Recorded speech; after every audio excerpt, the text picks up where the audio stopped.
Welcome to Episode 6. In the last episode, you learned about the relationship between toxicity and autoimmune disease. In this episode, we will be looking into diseases related to the brain. You will find out about how brain deterioration and Alzheimer's can be properly treated, and you will also find out about the shocking truth about the connection between vaccinations, autism, and attention deficit. You're going to find out how our brains are deteriorating, and you'll learn about the effect of chemicals on your brain. You'll also learn the functional neurology concept as well as nutritional protocols for mental health. You're going to see the amazing stories of the people that reverse chronic brain inflammation and also dementia.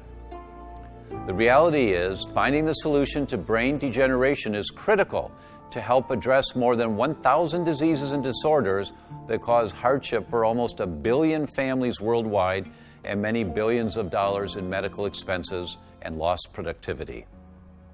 Autoimmunity has a huge role to play when it comes to brain health. Many individuals don't recognize what a massive role the immune system plays in the functioning of the brain. And as we do comprehensive assessment of brain function, looking at objective markers, because as you know, I believe very strongly we need to examine this organ and its function so we better can respect it and direct therapy that's appropriate to improve that brain function. We are astounded how often autoimmunity is a comorbid condition or one of the factors that cause the entire dysfunction of the organ. When you find someone has an autoimmune component to what's bringing them to see you, whether the symptoms are brain fog or poor memory or anxiety or depression or schizophrenia or bipolar or whatever, attention deficit or whatever the manifestation is, and you find there's an autoimmune component, how do you begin to address it? Well, I think the first thing is to suspect it.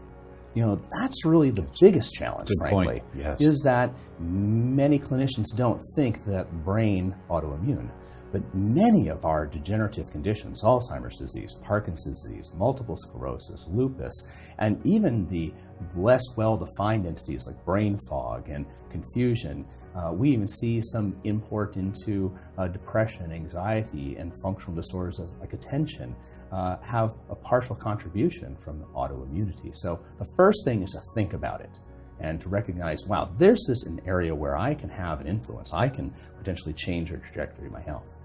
So when I do think about it, we look often at predictive antibody testing because we find that to have a line in the sand, a clear understanding that the body has turned against itself in the realm of neurologic functioning gives us a very clear direction upon where we need to go next. It's all about peeling an onion. It's really about digging deeper, one layer at a time, to find the underlying root causes of that individual's diminished brain function. You know, here's the thing. A lot of people think to come see me because heart prevention. I mean, that's what I think they hear from their friends or they read. And I see it, they have all the risk factors for heart disease. Their blood sugar's up, their inflammation markers are up, they're unfit. But on the inside, really, their brain is shrinking too. And they feel what I say the best description I can say is brain fog. I say, do you have brain fog? And they go, well, how did you know? I go, I would just look at your data and I'm sure you have brain fog. I mean, it's just no surprise. And I do cognitive testing, so I actually measure for executive function, brain speed in all the patients I see. So I can look and see that correlation between how fit are you meeting your nutrient needs, are you eating junk, is your blood sugar up, are you inflamed, all of those, it's so strongly correlated. Doing the right things improve your cognitive function. So I hear that's one of the most common, when I ask, it's maybe not the first thing they think to complain of, but almost all of these folks have this dysfunction of the brain, that their brain, and it has to, you know, blood sugar, when you have mild insulin resistance, you're not sensitive, you're a little inflamed, and your brain cells can't take blood sugar. When you have insulin resistance, you can't feed your brain. It doesn't get energy, it's energy starved, and it doesn't function. And that's the first step to cell death and brain shrinkage and Alzheimer's, memory loss. We found in our practice that 26% of everyone that had elevated antibodies to wheat, any of the peptides of wheat, 26% of them had elevated antibodies to their cerebellum. 22% of them had elevated antibodies to myelin. Okay. That's the mechanism of MS. And when we got them off of the foods that they were sensitive to, wait 6 months or a year, go back and recheck, the elevated antibodies have come down to normal. So you stop the deterioration of the brain and the shrinking of the brain. Neurodegeneration, yes. Right. Well, and I see that too, because when we do gluten testing, I'll see that many people who, especially if they have anxiety or depression or really bad cognitive dysfunction, they have the antibodies light up on the tests that are specific for brain antibodies. That would be transglutaminase 6.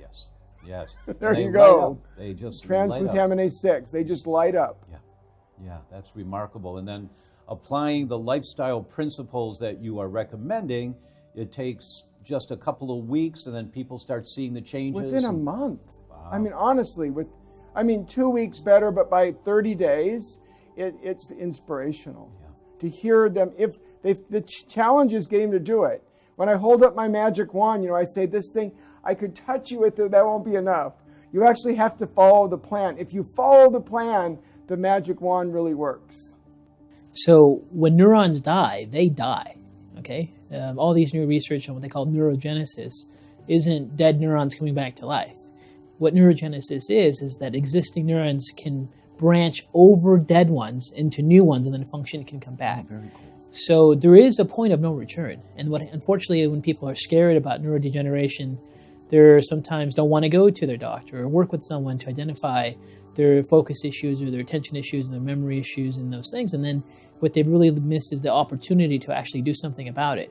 Because as time goes on and as healthy neurons die off, they're so far away that they can't branch into each other, and then you lose function. But if you catch in the early stages and the neuron dies, there's still healthy neurons close enough to each other so they can connect and activity can come back. So there definitely is hope, but there's also a point of no return.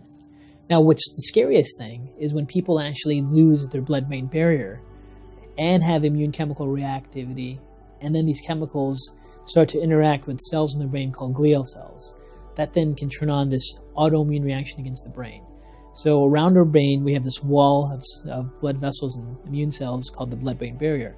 So things like stress, certain medications, alcohol abuse, drug abuse, severe inflammation, they can all break down this barrier. When that barrier is broken down and a person has already lost their tolerance, as those chemicals get exposed to immune cells in the brain called glial cells, you turn on this inflammatory cascade that can then turn on brain autoimmunity.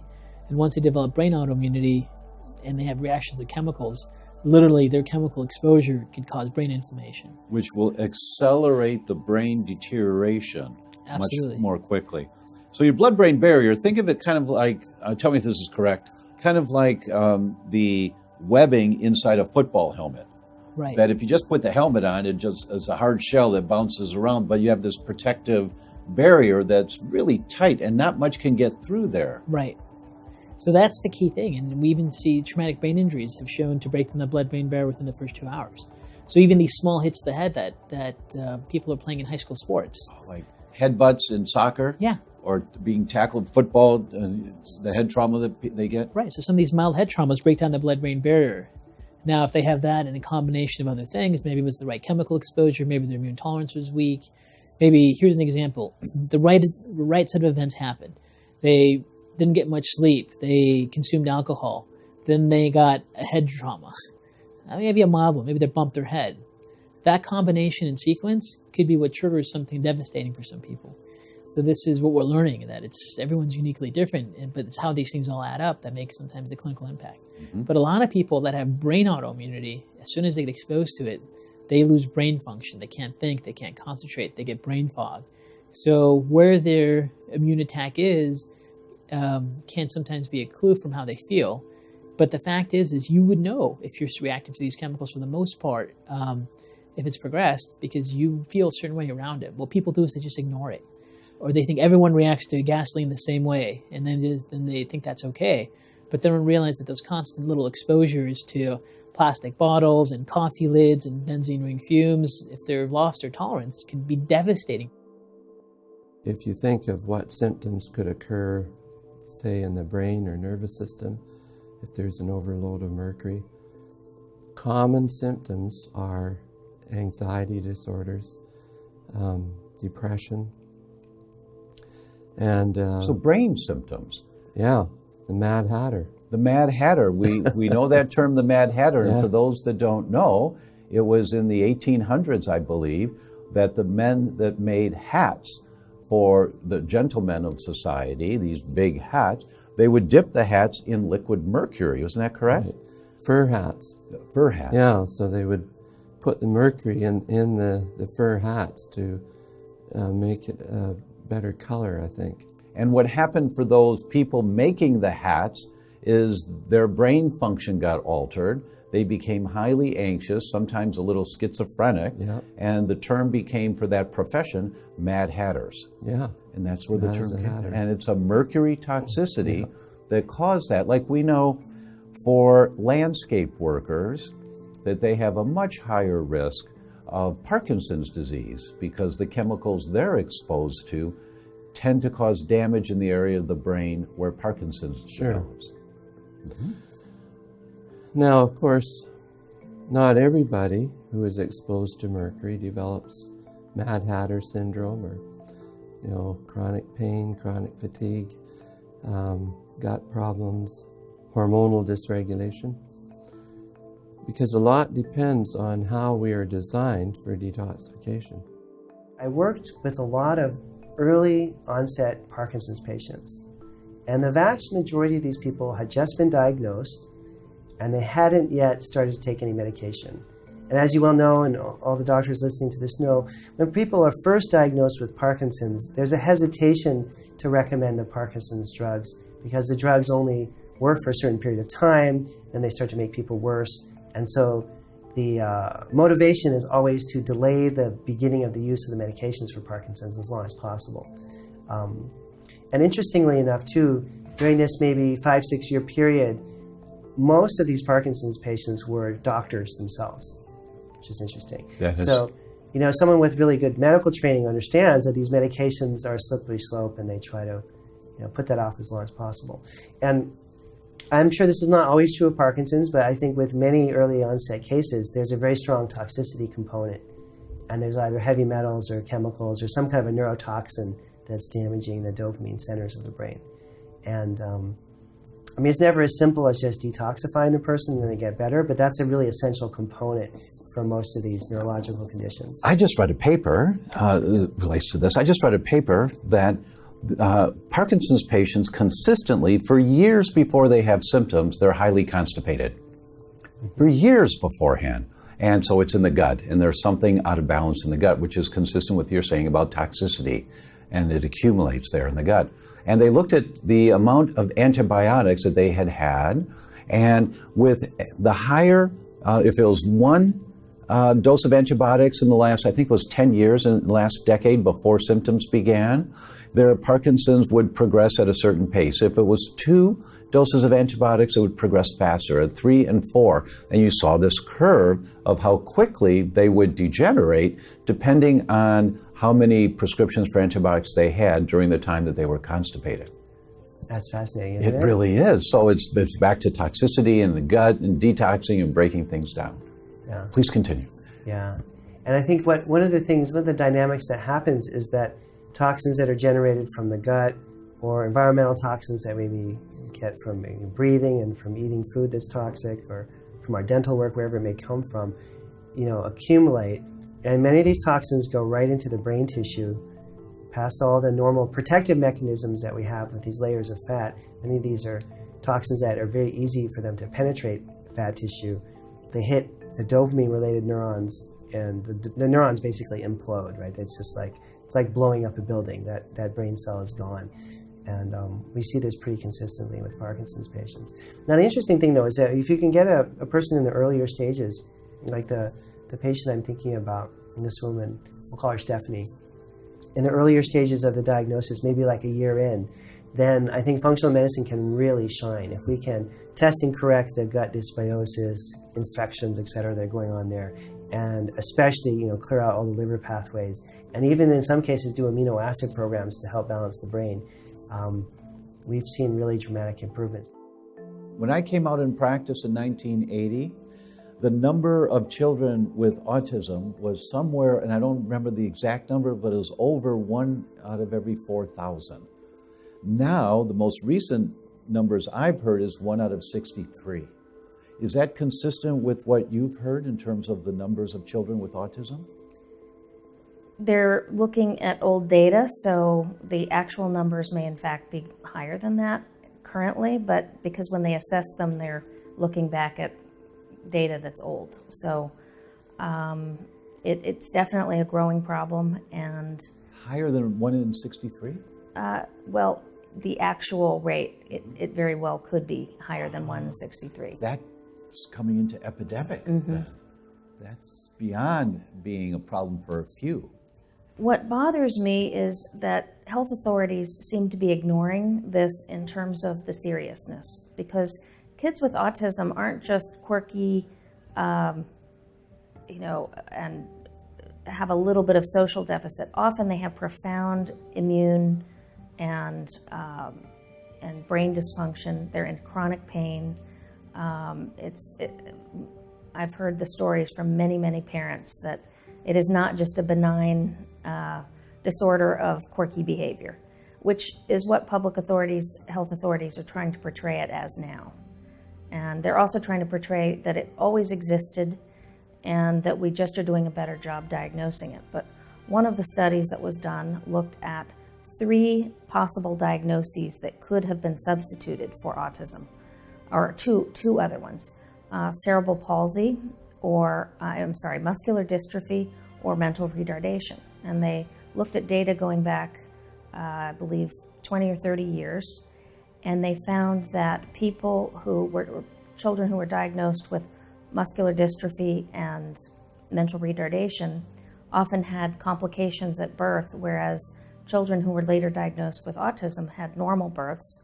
They had high APGAR scores, whereas children with MD and MR had low APGAR scores.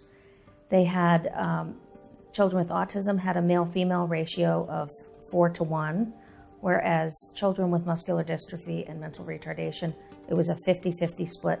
So there were clear demographic and health differences between these populations going back for many, many years. So it's very unlikely that there was a diagnostic substitution for autism, and we're just now catching it better.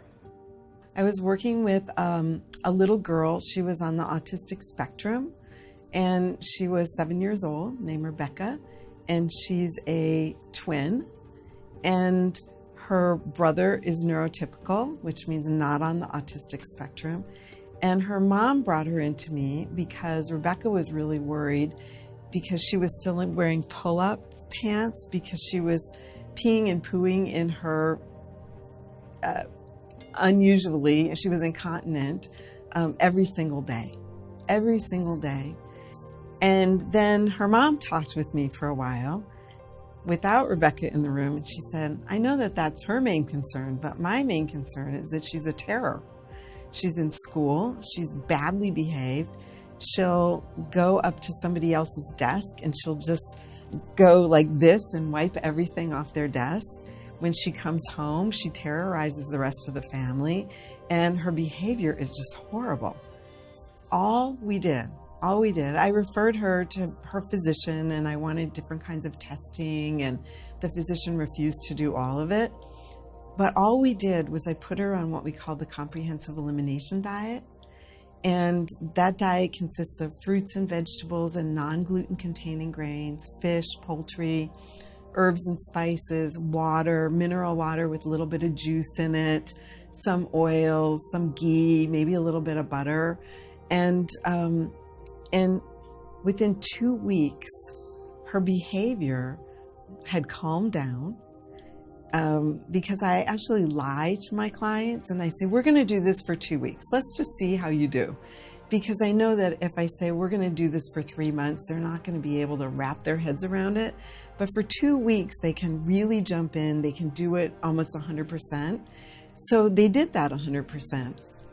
And her behavior was better, but also she had only had in the last week like 3 accidents of incontinence. Within 6 weeks, she was totally continent. Her mood had calmed down. And I really wanted to do some food sensitivity testing. I wanted to do organic acid testing. I wanted to know more about what was really going on there. Yet her parents were so thrilled with how she was, they didn't even care. It's like, well, we got her where we want her. We'll just keep doing this. So the amazing thing is when you get the right diet for the right person, it can change almost everything. I see a lot of children with attention deficit disorder. Their parents bring them in because they've been told by the school that they need to be on medication. Mm-hmm. In fact, in some school systems, they won't let the kid back in without the meds. Can you walk us through little Johnny? He's brought in by his parents. What happens when they walk into your office? Well, they know that I'm alternative, that I'm not going to, that they've come to me because they know I'm not going to write them a prescription. Mm-hmm. So I take a history. What is this child eating? It's usually a boy if it's ADD. Mm-hmm. It's more common in boys because of the hormones. Mm-hmm. Testosterone tends to create more hyperactivity and ADD, but the girls as well. So let's say Johnny comes in. What is he eating? Mm-hmm. Oh, sugar pops. I don't even know what kids are, whatever the awful cereal of the day is. Yes. With milk, and he may have a dairy sensitivity. So he's not getting a good start to the day.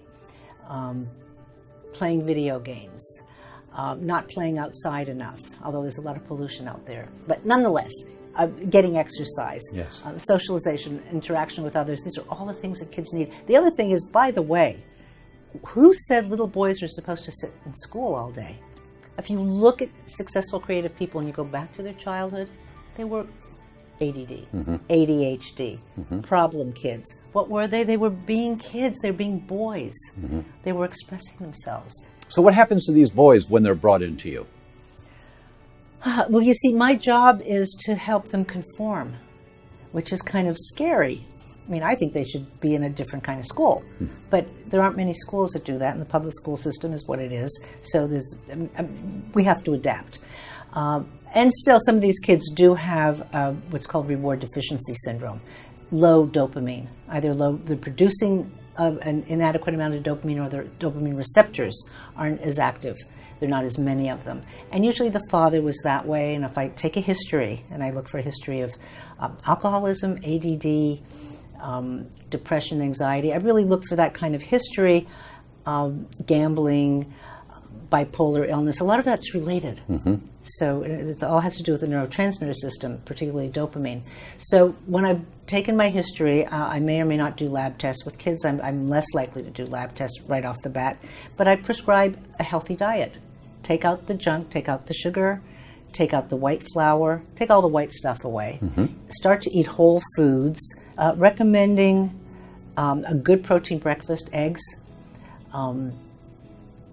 vegetables whenever you can get them in kids, and sometimes you can't, so make a shake with greens, with fruit powder, with protein powder. They have to get enough protein. Mm-hmm. They need protein to grow, so to make muscle, to make everything. Mm-hmm. So changing the diet, adding in shakes when you can, or if they don't like the breakfast they're given, they can have a shake because it's convenient, because mom sometimes is really busy in the morning and she may have several kids and blah, blah. I had this one case, this was great.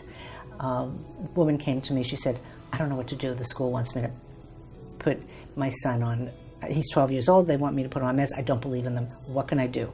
I said, here, and this was just a woman that was working in a place that I was consulting to. She wasn't even a patient. So I said, try this. And I gave her some essential fatty acid, omega-3 fatty acids, and my Focus product, which contains tyrosine, phenylalanine, and some cofactors that actually help to make dopamine.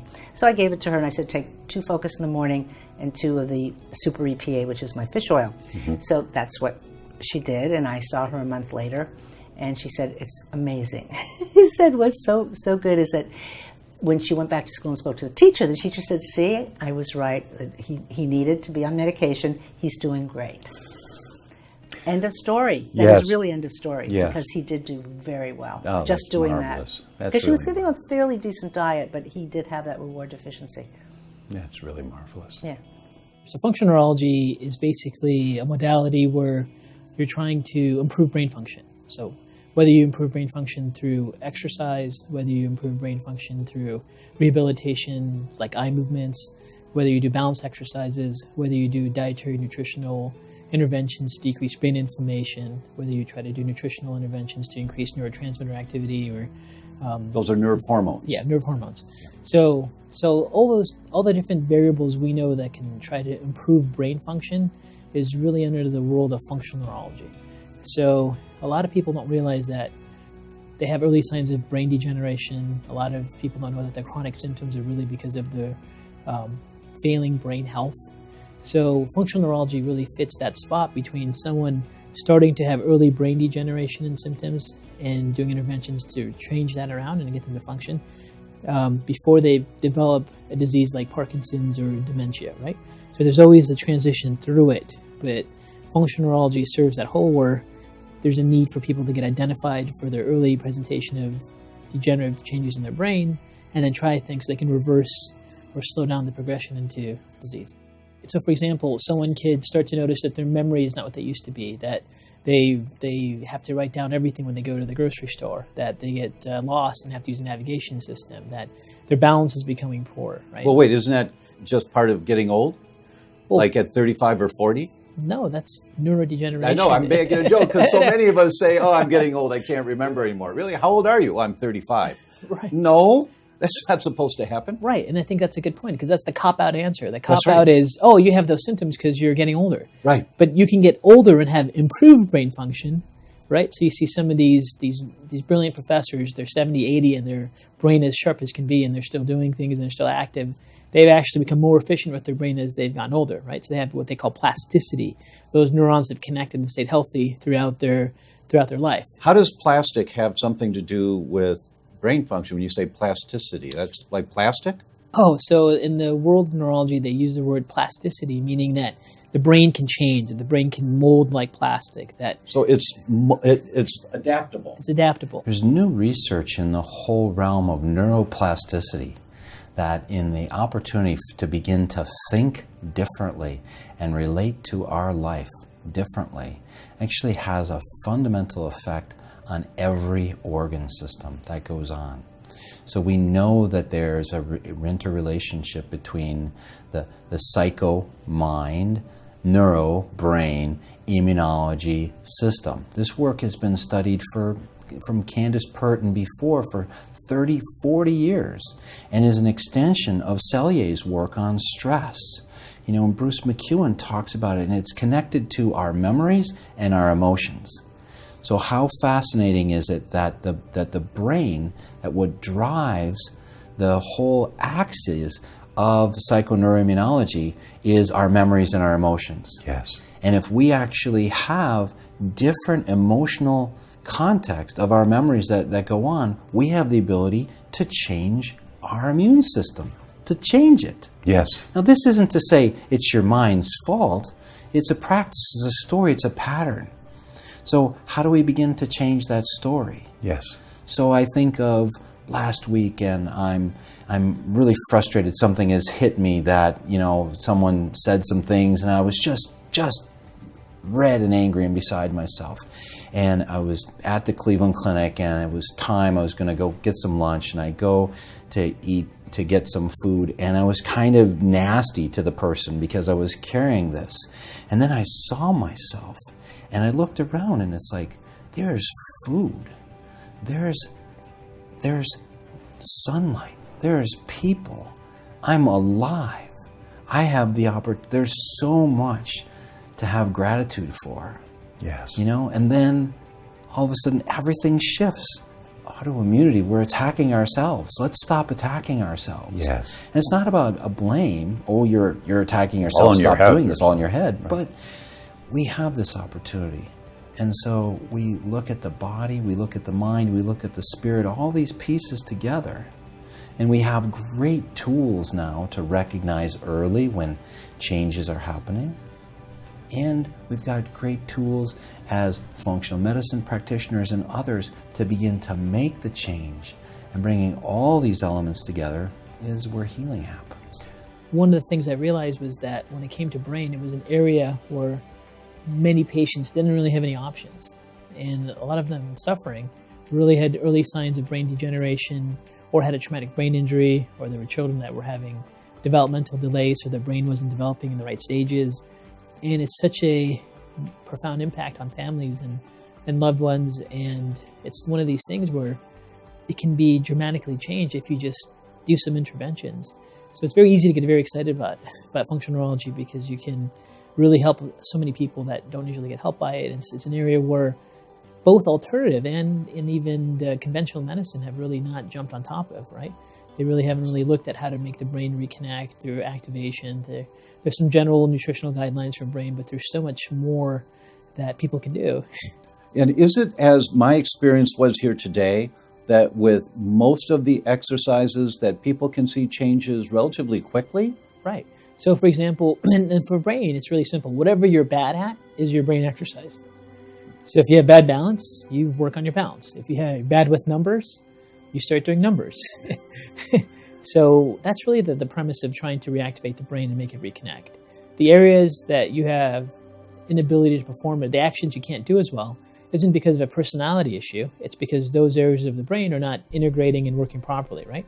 So if your handwriting all of a sudden gets terrible, that means areas of your brain that control your fine motor movement are starting to degenerate. So maybe working on your handwriting could be a really great thing, right? And there are some exercises that would help activate that area of the brain for fine motor movement. Exactly. Mm-hmm.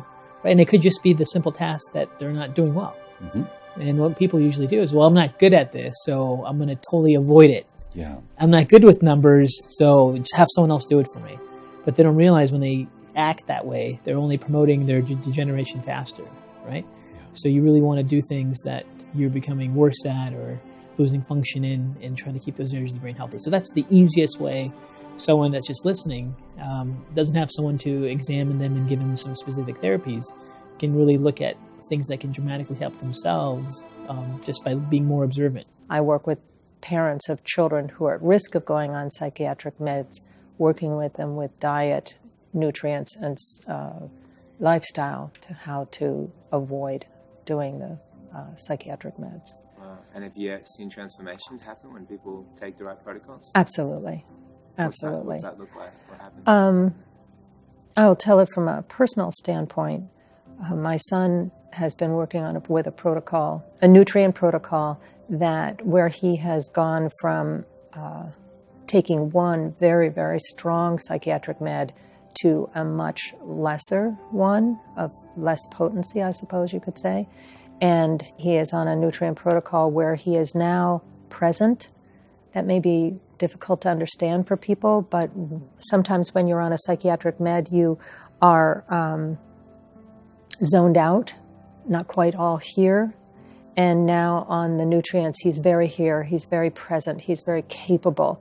He could live a perfectly normal life, I feel. And yet the missing piece is still the gluten. That is a piece that he's not accepted, so he continues. And I feel that if he could finally add that piece to the rest of the nutrient protocol, he could really do anything. So. And how does that feel as a mother to see that transformation? Oh, it's hugely wonderful, of course. And as a mother, I think you see a child from early on and what their gifts are. And as you see those gifts perhaps become masked or diminished, and then to see them reemerge is huge. I feel that he's an immensely gifted person. Gifted doesn't mean a geek perhaps, but he is intuitive and he's very, very smart. He has a memory to beat all memories. I call him when I can't remember something, and he remembers the most obscure things way back. And just being able to realize his passion, his joie de vivre, his life, his being is wonderful. So that's what it would be. In the presentation I gave, we randomly selected. We did not just look for patients that were positive. We randomly just, oh, there's one, there's one, there's one, there's one. We randomly selected 118 patient specimens that the healthcare practitioner had ordered our comprehensive tissue antibody test simultaneously with at least one of the 3 food panels that we offer. And then I culled the data to see whether they were positive or negative to IgG, gluten family proteins, and also for the dairy, I did that as well. And then whether or not they were reacting to their tissues. For the gluten family proteins, I believe the number was 63% of the patients who make antibodies, IgG antibody to gluten, not IgA. This is not celiac disease. This is non-celiac gluten sensitivity. 63% were made antibodies against one or more of their tissues. So 63% of the people whose immune system was fighting wheat, fighting a gluten protein of wheat, 63% of them also had elevated antibodies fighting their own tissue. It might be the brain or the heart or the lungs or the liver. What was the most common tissue? The most common tissue was the neurological tissues, 4 different neurological tissues involved, but they were reacting to, that was the most common target, was neurological. The next was adrenal, number 2, and number 3 was heart. Wow. So that's pretty serious. Actually, there is a great connection between our intestine and our brain. And I will tell you a story that happened to us, that we have analyzed patients with multiple sclerosis, which is a classical autoimmune disease which affects the brain. And when we have analyzed these patients, we have found that 8% of them, 8 out of 100, they had antibodies to gluten. At the beginning, we wanted to neglect this information. But then looking in the literature, we have found that there is a cross-reactivity between the gluten structure and a structure in our brain, a molecule. It's called, if I remember well, synaptosome or something like that. And what happened when you eat gluten, which is foreign to our body, you develop autoantibodies against gluten. And in those individuals we are genetically prone to develop multiple sclerosis, these antibodies may cross what we call the blood-brain barrier and attack the brain. So it's very interesting. Let's recommend those 8% of multiple sclerosis patients who may have the anti-gluten antibodies and avoid gluten from their diet. It might help. It might not help when the disease is already full-blown, because, as we say, the horses already left the stable, but it might help. I have a patient that this reminds me of. Yes. And she came in and I said, well, what's your problem? She said, well, I'm a wheat-tard. I said, you're a what? She said, I'm a wheat-tard. And I said, having never heard this term before. Yes. And I said, well, what happened? She said, well, I get the slightest bit of gluten, I go into like a catatonic state, and I become unresponsive. I start to drool, and my family has to carry him around, so they call me a wheat-tard when I do that.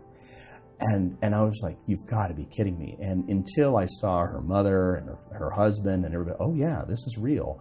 And the slightest bit of contamination immediately caused this neurologic response in her, and even when she was blinded to it. So I think there's a lot of mysterious interplay between our environment and our brain.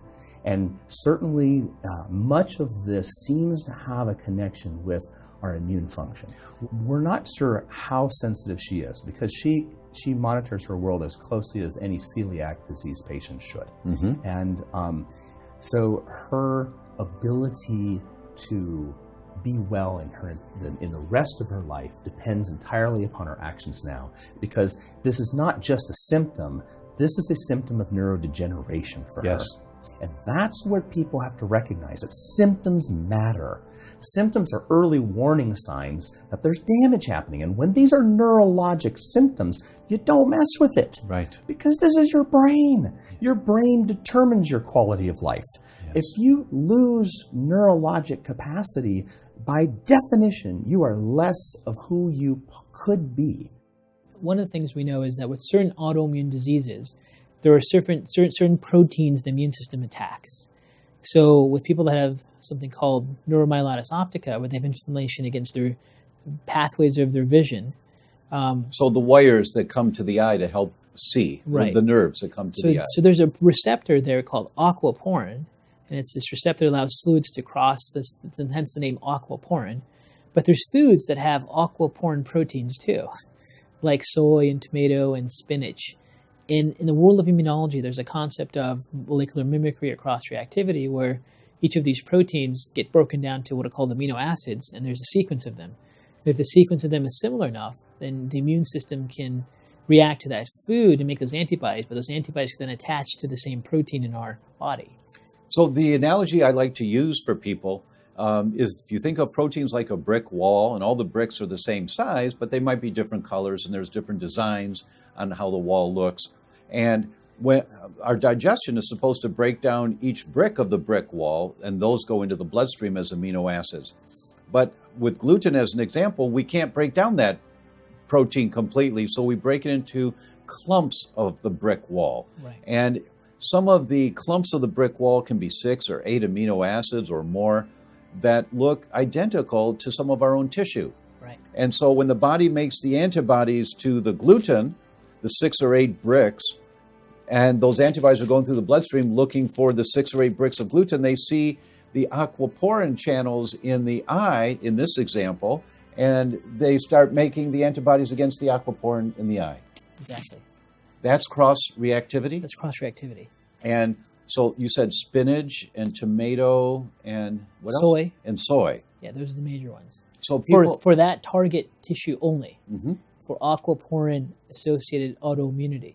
And that's what we're learning is that different foods have different autoimmune potentials based on their amino acid sequence to different tissue target sites where the immune system is attacking. So certain tissues in the body are very similar in the amino acid structure to certain foods. So if you eat those foods, make antibodies, those antibodies can then attach to that tissue and then cause this destructive process. And it happens with the brain autoimmunity all the time too. So there are foods that can do that. And recently we did a 220 food screen for cross-reactivity with the cerebellum because we knew it was more than gluten. So we found a list of 25 new proteins that can actually have molecular mimicry with the cerebellum. And the one that was off the charts was yeast and rice.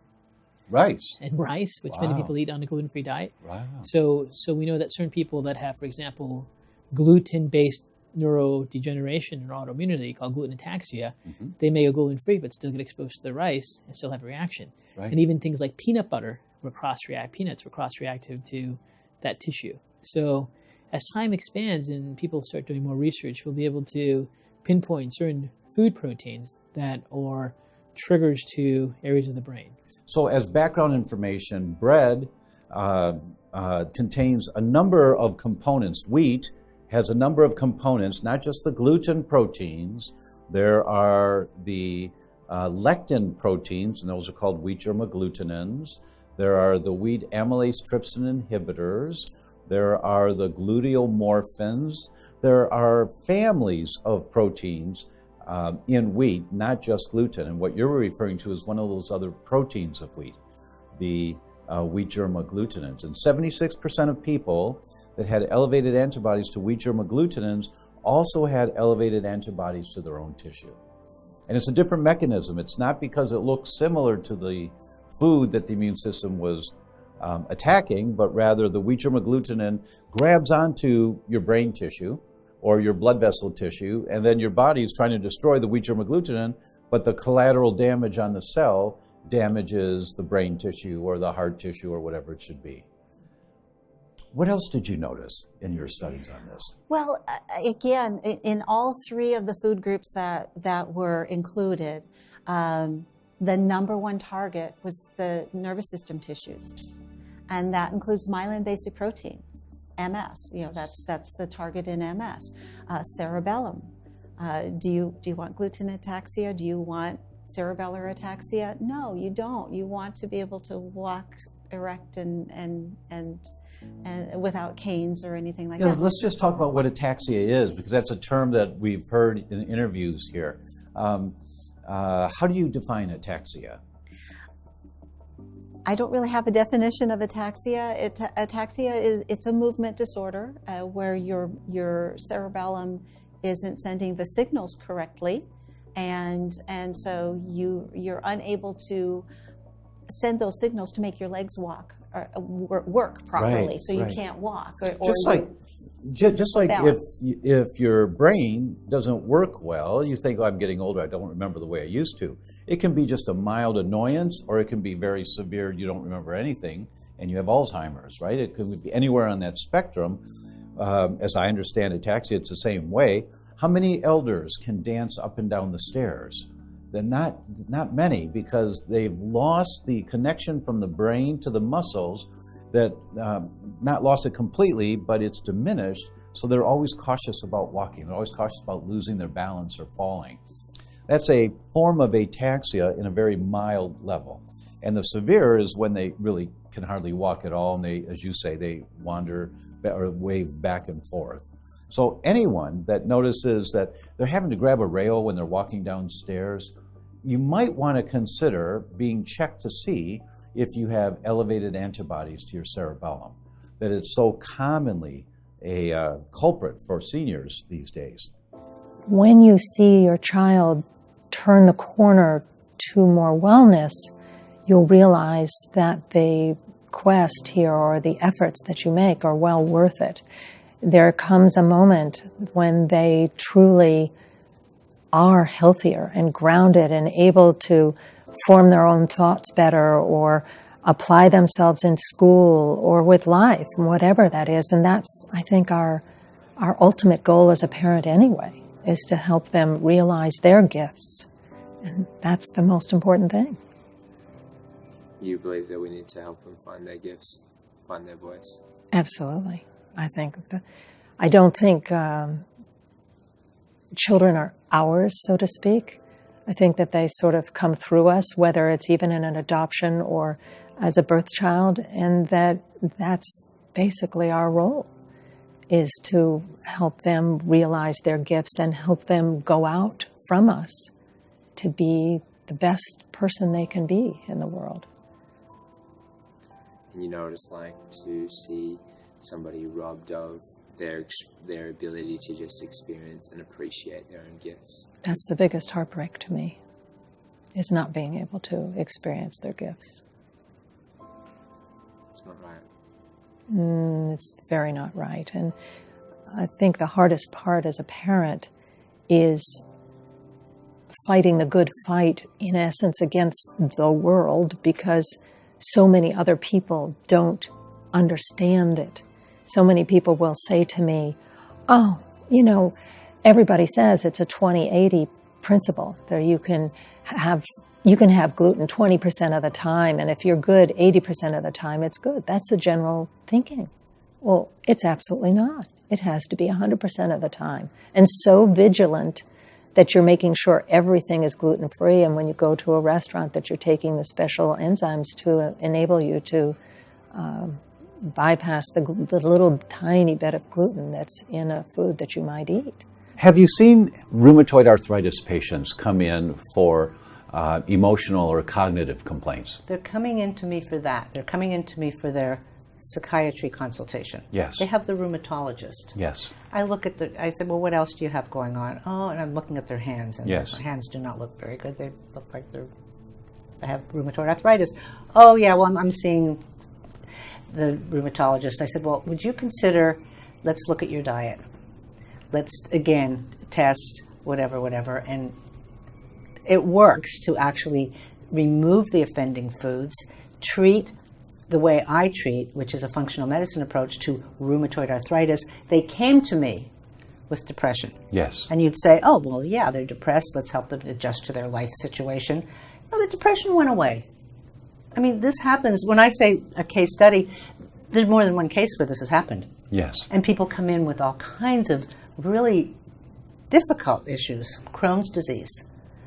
And again, let's look at what is causing the Crohn's disease, not like let's treat Crohn's disease with the GI person and the psychiatry, I treat the depression. It doesn't work that way. Yes. We have to treat the whole person. Well, what's interesting is that many autoimmune diseases present as a psychiatric condition. So they've come to me, I'm a psychiatrist, and if I were a regular psychiatrist, I would write them a prescription. Oh, you're depressed, here's a prescription for, an antidepressant. Or, oh, you're bipolar, here, I'll give you all these medicines. Instead, I do a complete workup. I take a history. I find out if there are any other organ systems out of whack. I will look for thyroid antibodies. I'll look for the gut being out of order in any way, leaky gut and so on, food sensitivities. And I uncover a tremendous amount. And then it's not being a psychiatrist, I'm being a full-body physician. Yes. Which is really what psychiatrists ought to be. Yes. I mean, I went to medical school, and I learned a lot. And what I find is that most psychiatrists just throw that away, and they're just dealing with writing prescriptions. And that's because that's the way it is. That's the standard of care. I can't really blame individual psychiatrists, but it's not a good way to practice psychiatry. That's the way that they were trained. I'm assuming that's the standard protocol. Is if someone comes in with depression, here are the antidepressants you might consider based on the individual. Yeah, it's seen totally as from here up, and it's treatable with a magic bullet. Yes. And of course, the medications are fraught with problems. Yes. What's really wonderful is that the amino acids, vitamins, and minerals that we give actually address the problem more directly, and we get really faster results because the antidepressants really take weeks to work. Yes. And a lot of it's placebo effect, and that's kind of led by the side effects. You have a side effect, you're feeling nauseous, or all of you have stomach aches, headaches. So many things happen, so many side effects can occur from the medications that you think, oh, it's really working, and you believe you're having an effect. But if somebody is anxious, not sleeping well, kind of wired and anxious and depressed, they have a serotonin deficiency.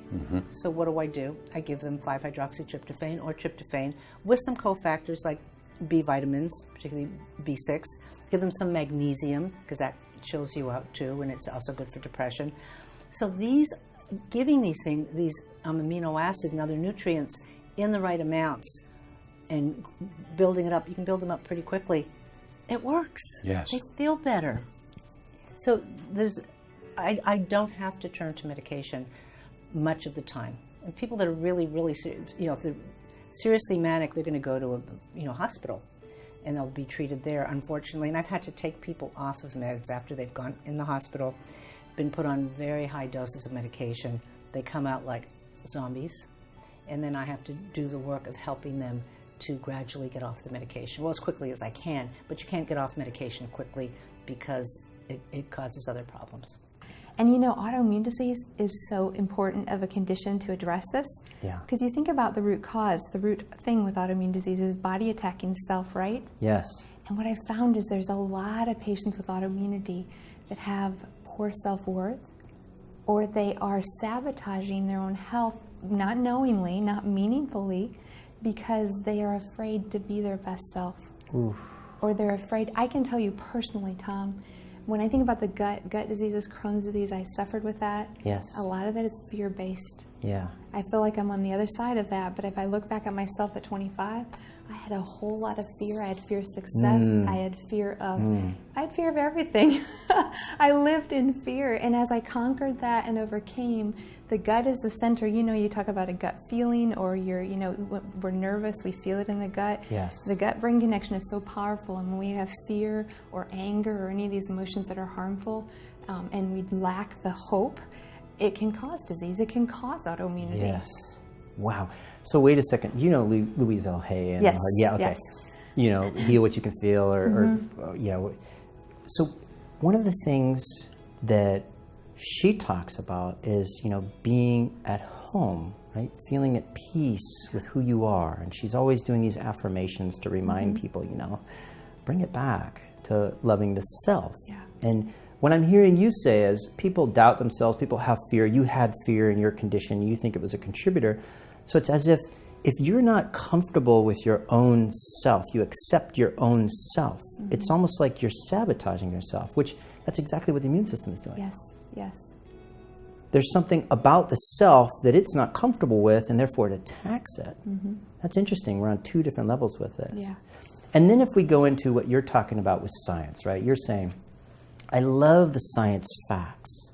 I love all the little tools. I love learning the details about the microbiome. I love learning the details about the endocrine disrupting chemicals. I love learning the details about the mold. I love all those little pieces to kind of put this picture together. But at the core of all of this is a whole human being, not little teeny factors everywhere. Right. It's this one person who, through their own belief in the healing process, we can build a foundation. And then with all the little pieces, we can pull in the tools of changing the diet, we can pull in the tools of lowering the chemical exposure, we can pull in the tools of changing the environment they live in with the mold or the water they're consuming. And then from that foundation and cleaning up the rest of the stuff, then we get the disease to start dissipating. Is that about right where you're coming from? Absolutely. Yeah, you have to look at that patient at the core as a soul, as a person that's more than their physical body. And if you look at that, that's the core. And all these other are physical manifestations of the core. So very powerful. And I address the toxic chemicals and the mold. Did you know mold raises TGF-beta, which is a potent driver of Th17, which is a potent driver of autoimmunity. So these are like critical factors that you address. Like if they're living in a moldy home, they can be happy all they want or think hopeful thoughts and joy, but they're not going to get well. So you have to address both at the same time. I'm a guy. And I'm thinking, I'm not going to expose my inner feelings out here. I don't want anyone to know this. How do they deal with that? What do they do? Well, deal with it. That's right, exactly right. Exactly right. Deal with it. Because you know what? We're all human.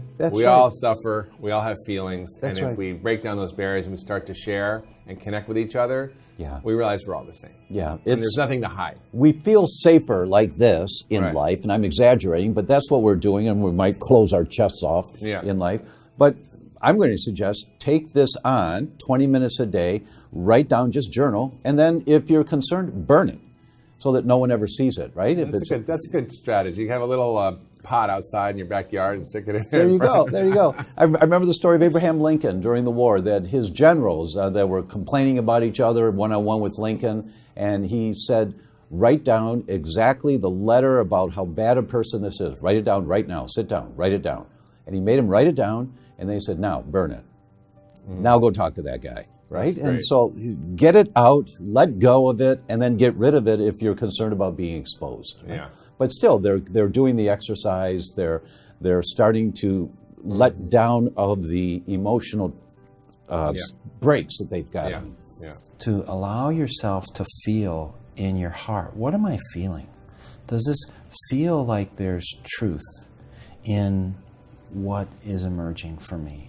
And if it feels like this is something that I want to investigate, then there are ways to be able to find clinicians, nutritionists, health coaches, a whole array of healers who are embracing a view that includes functional medicine and is even bigger than that. That is, how do we begin to help? I have the opinion, and I call this my field of dreams opinion, that if you build it, he will come. That if you declare, I would like to have a more open mind of gratitude. I would like to appreciate my life more and not be so caught in the day-to-day, that if we just declare that to ourselves, that then you start the momentum. All roads lead to Rome, but you got to take that first step, right? So I think that's one way that I have tried in my past, and it's helped me. But for many people, this is the first time they've heard something like this. And maybe it resonates a little bit. I just want to encourage everyone to take the first step, just baby steps in that direction. Explore it for yourself. one of our guests talked about journaling, just writing down what your thoughts are on this or about your health issues. And if you have a concern about the privacy, that you're willing to entertain it for yourself a little bit, but you're concerned about the privacy, then you do what I call the Abraham Lincoln principle. That during the Civil War, a couple of his generals would just badmouth each other when they were with Lincoln separately. They would talk about this guy, and when this guy was here, he'd talk to Lincoln about that guy. So what Lincoln did with both of them was he had them write down the nastiest letter that they could possibly come up with about that person. Right now, with Lincoln, write it down. Write it down. I'm not going to read it. Write it down. And they'd write it down, and then he'd say, now burn it. And now you've burnt it, and now, but you got it out, right? So for those that are hesitant to journal, write it down and then burn it. You know, do whatever you feel safe, but get it out of your head and let it start to flow. Yeah. Another form of ritual, of being able to do that. And you talked also about it's in the communication, it's in the connection. Yes. So doing that, connecting to others, being able to share, let the emotions move forward through you, let them be expressed, and then they'll move and they'll change. When we watch a 3-year-old, they move through emotions very quickly. They don't hold on to them. You know, learning to begin to do this. And also, as you were talking, the other thing that arose for me is a simple practice, is a simple gratitude practice. And so when you go to bed each night, is to simply say, what are 3 things that happened today that I'm grateful for? Some days you might only think of 1. Yeah. But to do that, to allow yourself to connect to that at the end of each day. Not what did I do wrong, but really to connect to gratitude and be able to move into that state. I think the thing that gets in the way the most is ego. Ah. And so as we humbly come, to me, it's back to that gratitude. When I have a patient sitting in front of me, I truly feel love and gratitude that they are allowing me into their lives. And so often in the clinical setting, they're revealing very personal details. And what I want for my clinic to be is a place where people feel loved and they have hope. And for me, I'm grateful because every person that comes in, I have this opportunity where they're letting me into this window, this intimate window into their lives. So as I have an open heart, it really feels like that is what allows me to hear. And I think so often, right, that it's listening, it's hearing, and hearing with that heart that's open, full of gratitude and love. Yeah. We literally tell our staff, your job today is to love people. That's it. Oh, That's it. Yeah. It's so simple. And the healing starts with that belief that they can be well. So if we instill that, and I still do the testing, the science, I love the science. Yeah. But that underlying current of love and gratitude are what I think opens the healing connection. Because we know the most powerful effect is the healing is the brain, the mind. There's recent studies I've just been reading about in Joe Marchette's book, Cure, I believe it's called. Yeah. How if you add a placebo to a drug, for example, immune modulation, so someone who's had a kidney transplant needs to have the immune suppression, or they'll reject that kidney. Yes. And those drugs are very strong and strong enough to cause horrible side effects. Yes. So what this experiment did was they added a green drink that was very, potent smell and color to the drug. Yeah. They did that, every month. They did the drink and the placebo. And then what they did is they had half the dose of the drug by half, basically. Yeah. Gave the green drink, still worked the same. And then they stopped the drug. Just placebo. Just the drink, same effect. Oh my gosh. So what we find is this mind is so powerful. And what's so important for me as a clinician is I love the science. I will never, ever give up the research and the data and the testing. Yeah. But this is in addition, and probably more powerful than the science, is to give that patient hope and allow them to believe that they can get well. Oh my gosh. I believe that there's no doubt that I have had breast cancer, I've had Crohn's disease, and even since then I've had some health issues. And the one thing more than any other drug or nutritional intervention that I have going for me is I believe that I will be well and that I can get well. Yes. And then when you can teach patients to have that as well.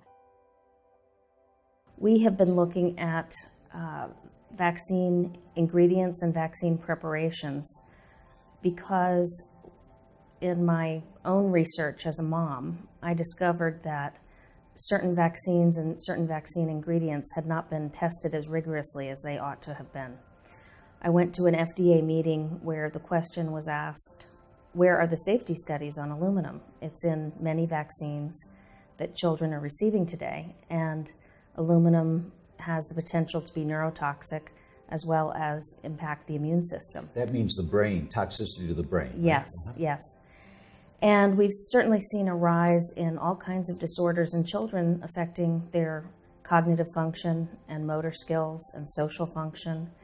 And I felt that if the FDA wasn't going to test it out, that if we were going to be putting this substance in our bodies, we ought to know what is it doing to us. So we've primarily focused on aluminum adjuvants, but we've also looked at aluminum in food. We're doing a feeding study on aluminum in baby formula because most people are not aware that there's quite a lot of aluminum in baby formula. Is there? I wasn't aware. Mm-hmm. Where does it come from in the formula?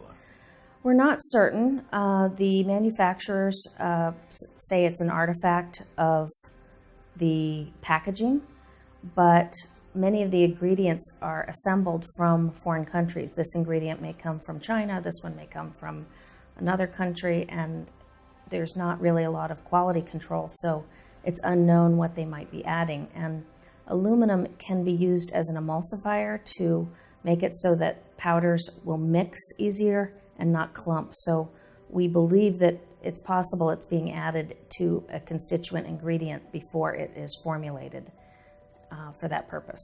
Isn't there aluminum in baking soda? You can buy some that's aluminum free, but yes, there's that was a source of aluminum for a long time. Baked good mixes are often a source of aluminum. Mm-hmm. Mm-hmm. And what have you seen in the studies that you've looked at that in terms of the impact of aluminum? Is it that our government agencies are ignoring this component of aluminum and they're not considering it to be a toxin? Despite the fact that there's about over 900 studies showing that aluminum is neurotoxic, toxic to the brain, they have not felt that there's any need to study this. They believe it is a necessary evil, a necessary ingredient in the vaccines. And we believe that there are other adjuvants that could be used. And certainly anything that goes into our children's bodies ought to be rigorously tested and proven safe before giving it to the most vulnerable among us, infants and young children.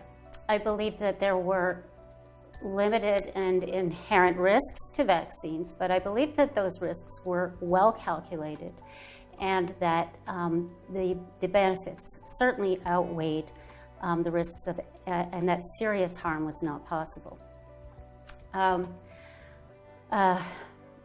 I took a hiatus from my writing career. I was a magazine writer, and we moved to the UK, where I was contacted by our doctor's clinic to bring my children in for the meningitis C vaccine. This was not on the Canadian schedule, but it was on the British schedule. And I, at the time, sort of questioned it because it wasn't on the Canadian schedule, but there was a sort of a campaign of awareness about meningitis that I now recognize was sponsored by the drug company selling the vaccine. But I was concerned about this. So I brought my eldest children, my identical twin sons, Joseph and Patrick, into the clinic in May 2006. And as it happens, though they're identical twins, Patrick is a little bit smaller and had some heart trouble at birth and interventions. And he was sort of feigning illness on the day. And as a mom, I was just thinking of the post-vaccine sequelae, the fever and achiness and things like that. And so... And how old was he at that time? They were both 10. 10? Yes. So he's feigning illness when he's supposed to go for a shot. That's a smart kid. You know? he didn't want the shot. And, yes. And I recall, actually, that the health nurse looked at me like, you are such a sucker. And I just said, okay, we'll reschedule him. Because I just didn't want two kids feverish and achy after this. I thought, well, I'll delay him. And so I didn't realize on that day in May 2006 that I was leaving that doctor's clinic with a case study and his genetic control. And my son Joseph, who received the vaccine, you're a little bit stronger, healthier he's son. a strong, healthy yes. boy. He received the vaccine. He received the vaccine. And within 3 days, he was ill. Now, I just thought this was a sore throat, swollen lymph nodes. It was a visibly sore throat, but he developed, he was treated for a double ear infection, and he developed headaches that became worrisome because kids don't get long-lasting headaches. And it was a full week before I realized that it was connected to the vaccine, because he suddenly, he was shielding his eyes from the light, and he was lethargic and fatigued. And it was just you know, that's the question they ask you about meningitis all the time. You know, look at the light, and I was horrified.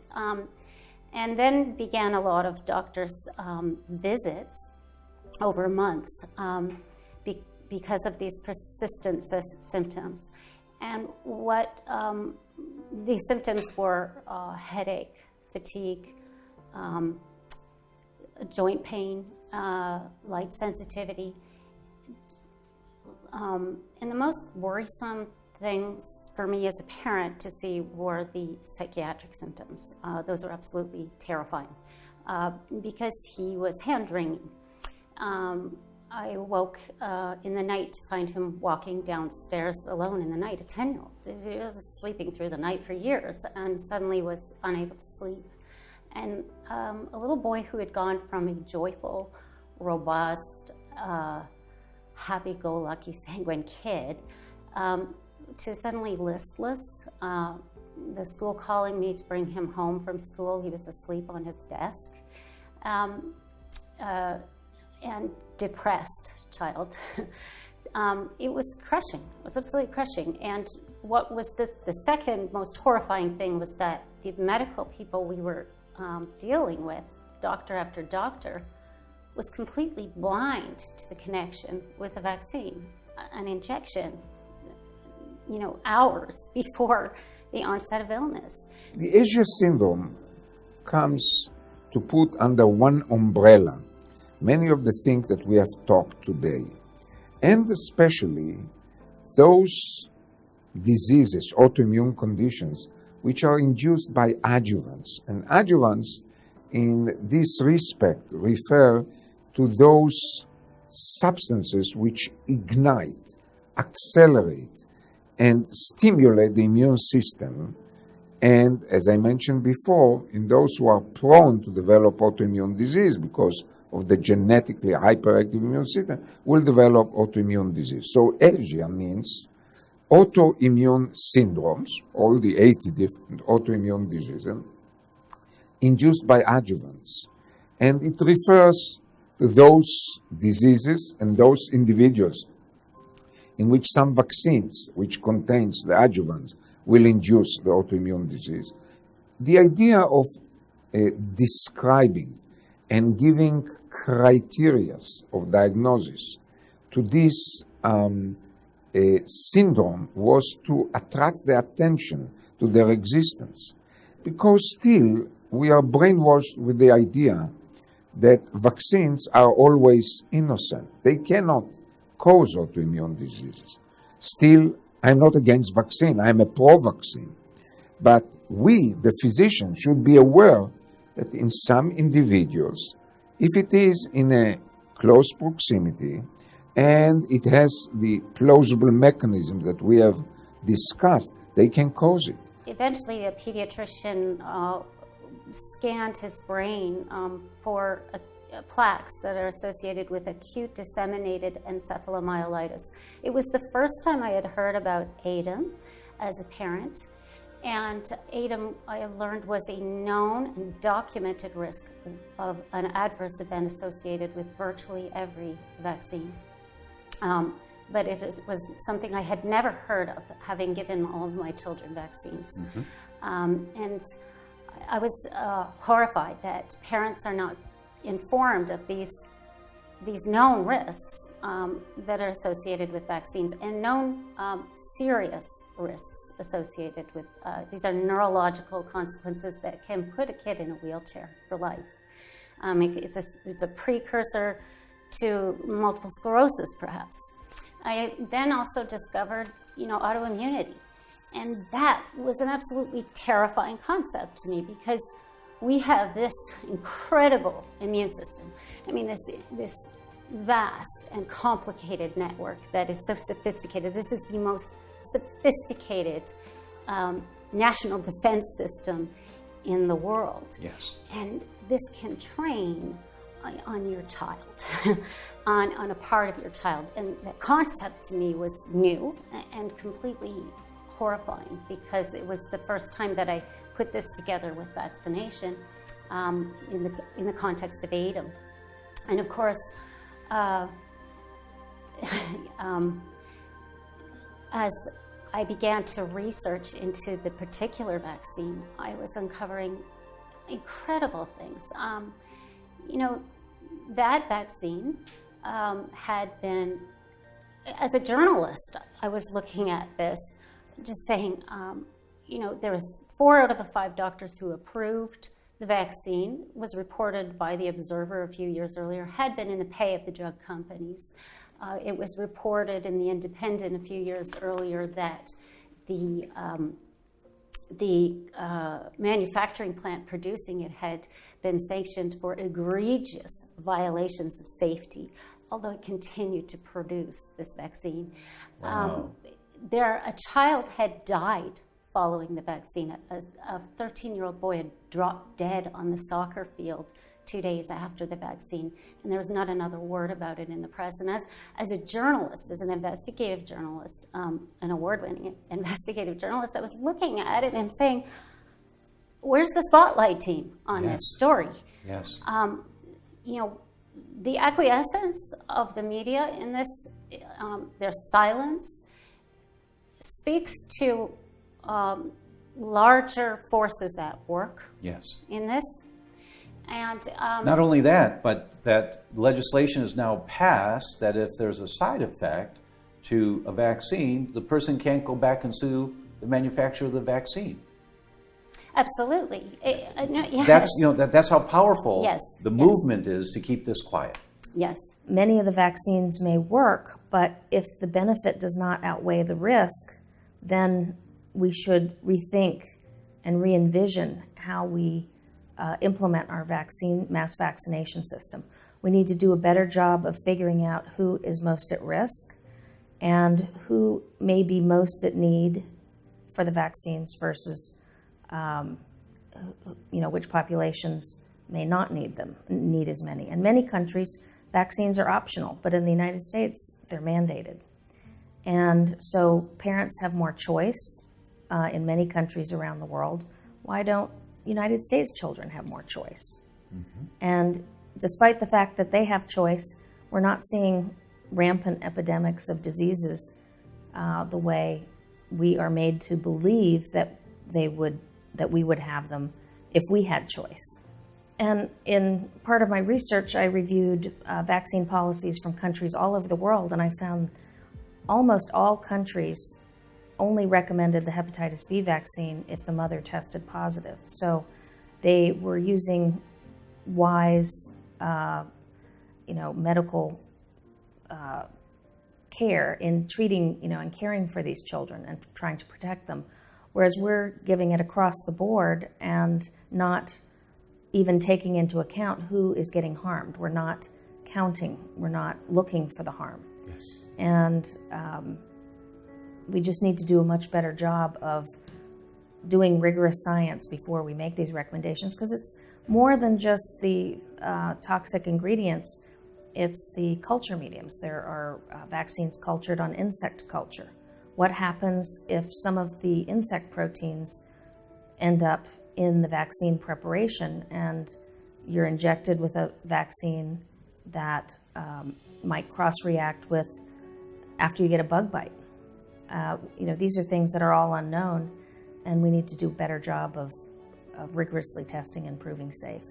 Well, aluminum, it's the most, it's been approved by the FDA with a vaccine, not alone. But with a vaccine, it's been approved in several vaccines, and hepatitis B, HPV, vaccines, flu vaccines have aluminum, either with different minerals, but it's aluminum. What you see is you give it to patients and it can persist in the body, like you give it in a vaccine, but it can persist in the body for up to 8 to 14 years, 8 to 11, 8 to 14 years. And then you see it passes the blood-brain barrier, and you see it can elicit autoimmune responses. What you see is that aluminum is not part of our body. It's not a common, it's not a protein. It's nothing, you don't have it. Yes. That's why your body is alert when it comes into when it's inoculated as a vaccine. It alerts your immune system and it says, "Hey, something that's not here. This is not this doesn't belong." Yeah, this doesn't belong. So if it doesn't belong, you need to go there and see what it is, and try and take it away. But it can't. So it stays. And you have a specific disease that has been described, which is macrophagic myofasciitis, that has been shown when you do a biopsy. All the patients have aluminum deposits, and basically you have pain in your muscles, and you have an inability to do everyday chores. It's very. There's an inflammation in the muscles. Yes, that an occurs. inflammation. Yeah, it's a morbidity. You don't have mortality for it, but you're bad. you don't feel well. You don't feel well at all. You don't feel well at all. So it has been described, and it is associated with aluminum. We've seen that aluminum is toxic as a molecular basis for cells. So it's not ours. It doesn't belong with us, and it stays with us for a long time. The vehicles of the vaccines, nowadays they don't use mercury, for example, but aluminum. They don't use mercury, but they've moved to aluminum. Yes, into aluminum.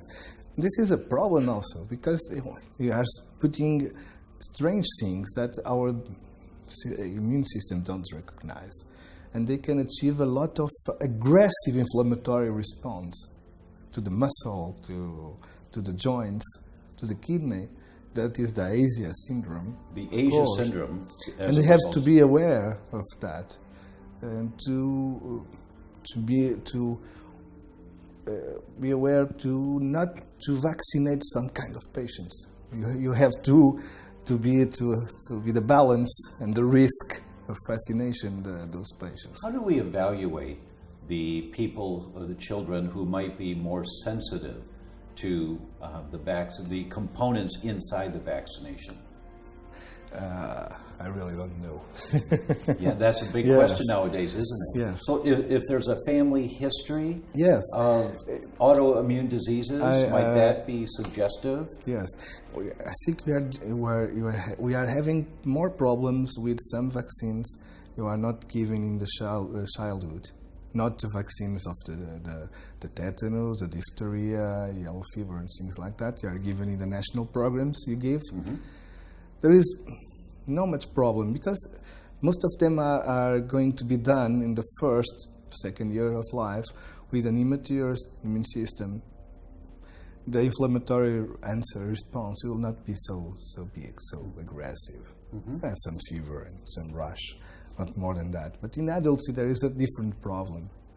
Okay, and that is a problem a little bit with hepatitis B vaccine, even the tetanus vaccine, yellow fever, and vaccines for the third world countries. Okay, that you are going to make every 10 years until the end of life if you are going to travel. That could be a problem. And the Asia syndrome is more for that kind of problems, not so much to the new vaccines in the 1-year-old boys and girls at 3 years old. It's not the same problem. When my son, post 6 months vaccine, he was diagnosed with chronic fatigue syndrome, and he was referred to a London specialist, and we were then offered antidepressants for an 11-year-old boy, or the option or option of painkillers that were described to us as experimental. And so I said, we had already begun searching outside of the box. We consulted a nutritionist. He had a hair sample done, and that showed that he was, his magnesium was through the floor. His zinc was very low. That made sense to me. I had been reading about aluminum in this vaccine. I also learned that this vaccine had not been tested on his age group and is not offered currently by the NHS to his age group. So my son was a guinea pig. Yes. And then we put in the magnesium. We had that confirmed, that hair result confirmed both privately in blood tests and on the NHS that his magnesium was low. And so we started him on some nutritional supplements, and we saw wind in his sails and a smile. Wind in his sails. Wind in his sails and a smile on his face. And the magnesium made so much sense to me because it explained so many of the symptoms, the anxiety that we saw, the twitching, muscle twitching. And we saw our son return, and it was a sense of great relief, and we made it through that one. And by age 14, he had episodes of migraines and fatigue, riding his bicycle up the hill. And again, all of the old worries resurfaced. And these now I've learned would be called the bridging symptoms. And then when he was 16 years old, he came home one day from high school, and he was playing the piano, and I noticed he had gone to the barber, and I noticed on the back of his head a round spot like that, and I was like, what is that? And he said, oh, the barber says it's alopecia. I had never even heard of alopecia before. It's a rare disease. So I took him to the doctor, and the doctor said, well, it's probably just stress from the exam time or something, and it's genetic. And I said, no, it's not genetic. His twin brother, his identical blood-tested twin brother, does not have this, and it's his immune system. He said, oh, well, it'll probably just go away after the stress. And within a few weeks, he lost all of his hair and his eyebrows and his eyelashes. And to me, this is evidence of children being, used. I get emails and letters and calls from parents all the time with terrible, serious health problems that their children are having that no doctor has been able to figure out any way to relieve the child's symptoms. And the children are suffering terribly. And we're seeing diseases that in children that we've never seen before certainly not when I was a child. And that you can always decide to vaccinate, but once you've made that decision, you can't unvaccinate, if your child was harmed by a vaccine.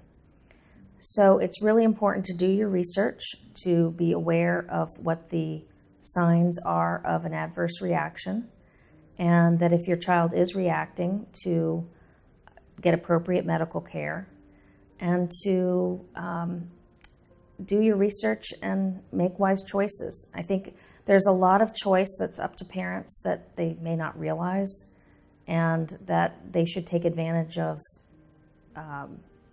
learning about what's in the vaccines and using what they've learned to protect their children. And I started listening to everything I could on autoimmunity. Celiac disease is a model of autoimmunity. I was just trying to absorb everything I could. And I heard that there was this autoimmunity congress in Nice, and it was a few weeks from when I was listening to it. And I saw the lineup on the schedule, and I was like, I have got to go there and speak to this Dr. Schoenfeld and hear what they're saying. So I flew in, and I couldn't believe what I heard that day. I literally, was gobsmacked sitting listening through one presentation after another, cataloging injuries to children. And it was presentations of narcolepsy epidemics, aluminum-addled brains in sheep, cross-sections of brains of dead girls following the HPV vaccine, showing aluminum from vaccines in their brains, descriptions of translocation of aluminum into the brains of people, and questions by very high-ranked immunologists and toxicologists about the wisdom of using this in a vaccine. So you were hearing lecture after lecture. It was a day. It was 8 hours. I literally was just, oh my God, I have to tell people, you know. And it was horrifying because they know. It's like that was my thing. It's like they know right down to the mechanisms of how these things are disrupting our immune system.